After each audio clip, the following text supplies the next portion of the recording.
Assalamualaikum warahmatullahi wabarakatuh. Di sini saya dari perwakilan kelompok ingin mempresentasikan berduka difungsional. Anggota kelompok Ahmad Khalilur Rahman, Angela Firda Mirantika, Dimas Julio Pratama, Elia Farhanas. Definisi: berduka merupakan respon emosi yang diekspresikan terhadap kehilangan yang dimanifestasikan dengan adanya perasaan sedih, gelisah, cemas, sesak nafas, susah tidur, dan lain-lain. Secara umum, pengertian berduka merupakan reaksi terhadap suatu kehilangan atau kematian. Proses berduka. Pada fase awal, seseorang menunjukkan reaksi shock, tidak yakin, tidak percaya, perasaan dingin, perasaan kebal, dan bingung. Perasaan tersebut berlangsung selama beberapa hari, kemudian individu kembali pada perasaan berduka berlebihan. Fase kedua yaitu dimulai minggu ketiga dan ditandai dengan adanya perilaku obsesif, sebuah perilaku yang terus mengulang-ulang peristiwa kehilangan yang terjadi. Fase terakhir ini dialami setelah setahun pertama kehilangan. Individu memutuskan untuk tidak mengenang masa lalu dan memilih untuk melanjutkan kehidupan. Jenis berduka. Yang pertama ada berduka normal, terdiri atas perasaan, perilaku, dan reaksi yang normal terhadap kehilangan.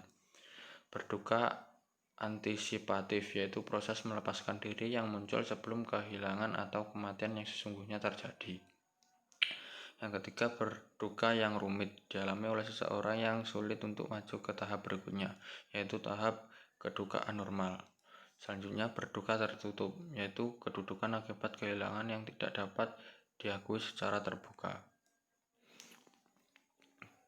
Tahapan berduka menurut Elizabeth Kubler-Ross dan David Daniel: penolakan, anger, marah, bargaining, penawaran, depression, depresi, acceptance, penerimaan.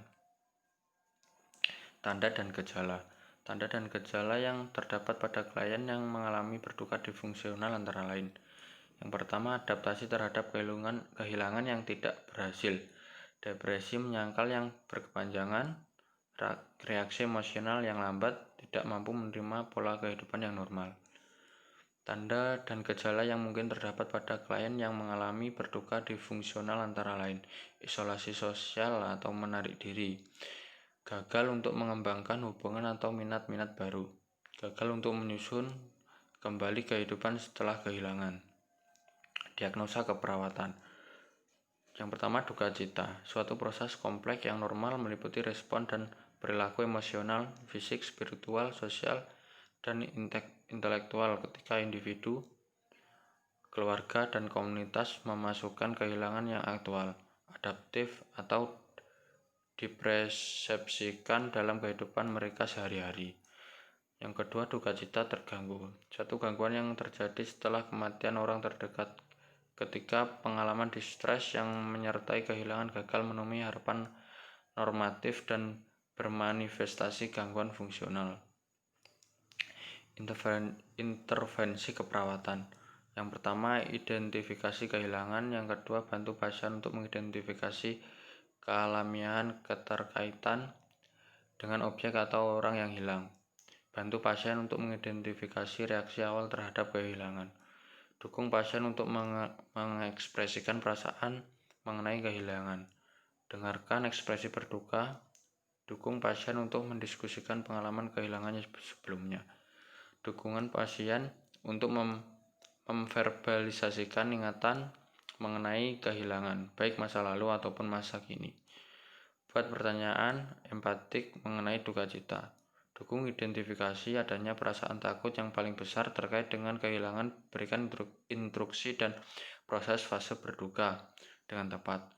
Dukungan kemajuan untuk melalui tahap berduka pribadi. Yang terakhir, libatkan orang yang paling penting bagi klien untuk mendiskusikan dan membuat keputusan dengan tepat. Bantu mengidentifikasi strategi coping pribadi. Dukung pasien untuk mengimplementasikan kebiasaan budaya, agama, sosial yang terkait kehilangannya. Jawablah pertanyaan anak-anak dengan kehilangan yang dialaminya. Gunakan bahasa yang jelas, misalnya kematian, dengan menggunakan bahasa kiasan. Dukung anak-anak untuk dapat mendiskusikan perasaan-perasaannya. Dukung ekspresi dan perasaan yang ada dengan cara yang nyaman bagi anak, misalnya dengan baca, menulis, atau bermain. Bantu anak untuk mengklarifikasi kesalahpahaman. Identifikasi sumber dukungan yang ada di komunitas. Dukung usaha untuk menyelesaikan konflik yang terjadi sebelumnya dengan cepat.